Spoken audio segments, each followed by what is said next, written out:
The importance of record keeping and bookkeeping, even if you're not doing a licensed business yet.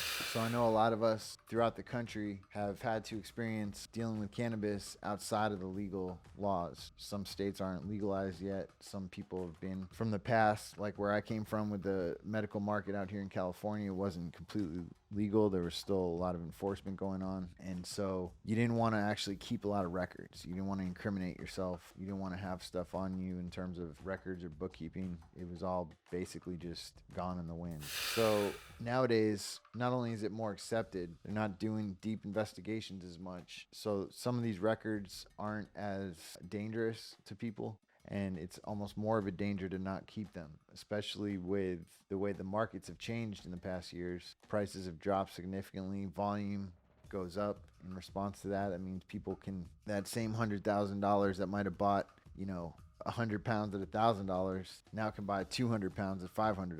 You know what I mean? So it's like you're now dealing with double the volume on any scale. Even if you were just buying 10 pounds before, now you can afford 20 pounds. So my point is, you have more volume, you have more moving parts, you have more record keeping, you have more stuff to keep track of. So having a good record keeping, a simple record keeping system in order to be able to consistently do it the same way every time. So that way when you have stuff go in and out, you can have a reconciliation of these. And there's basic bookkeeping concepts. It comes naturally to some people. Some people, it's like learning a foreign language. So understand your strengths, understand your weaknesses. There's also some apps out there that can help simplify these things. As far as expenses go, crucial to track your expenses. I use an app called Splitwise, and you can track your expenses both by yourself on that, or you can add a partner. And if you pay for the paid version, you can actually split it up with different percentages. I'm not telling you that because I'm not doing an affiliate link or any promotion for them. This is just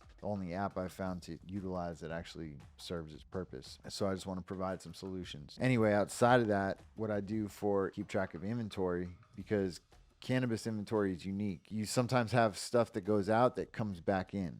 And most businesses, usually when they check out inventory, it's considered sold and doesn't come back. With cannabis, it's not always the case, especially with samples, wholesale samples going out, and then you might have to replenish those or fix them up, or they're not going to be sold with the actual rest of the pounds. There's all different variations. However, the point is you have a lot of, I refer to it like that shell game, on the streets where they hide the thing under shells or cups. Same thing with weed samples because they all look the same. So then if you hand one back and you do this and this and this and you hand it over here and pass this one here, and it seems simple, but it gets out of control quick. The best way to track this, what I found, on your iPhone, just using the notepad and making a new folder.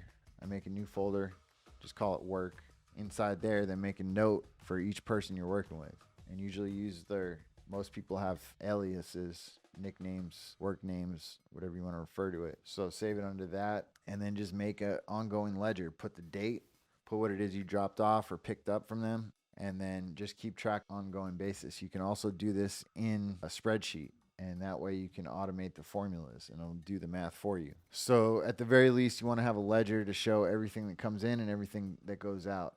That way you can always have a record, a history at least, that you can check back and forth with the people you're working with. And then you have this too to send them a screenshot. You don't want to share the note because then they potentially have access to edit it. So you want to share screenshots. That way you have a two-way record if needed.